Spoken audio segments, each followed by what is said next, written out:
نن سبا د سترګې د خلکو زیاتې خوږېږي. دې دپاره تاسو ته زه یو مختصر طریقه ښیم، یو دوه طریقې ښیم. یو خو د هغه چا دپاره چې د هغو سترګې نه دي خوږ شوي، او دویم هغه چې د هغو سترګې خوږ شوي دي. نو په دې اولنۍ باندې خو تاسو کوم ستاسو چې سترګې نه دي خوږ شوي تاسو پرې هم عمل کولی شئ، ټول پرې عمل کوئ، د سنت طریقه ده. او په دې دویم باندې چې د چا سترګې خوږ شوي دي هغه دې پرې عمل وکړي. اولنۍ طریقه خو دا ده چې رانجه لګوئ، سنت طریقه ده. او د رانجو د لګولو سنت طریقه دا ده.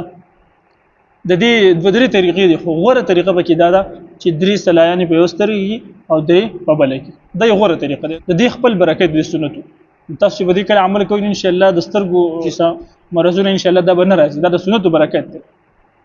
دویمه طریقه دا ده چې د چا سترګې خوږ شوي دي که نه، داسې کار وکئ چې د زمزم اوبه به راواخلئ، خو بلکل فیور چې بلکل اوریجنل اوبه یې د زمزم هغه به راوالی، یو یو ټاکې به په یو یو سترګې کې وکئ، یا درې درې ټاکې به یعنې درې څاڅکي په یو یو سترګې کې به وکئ.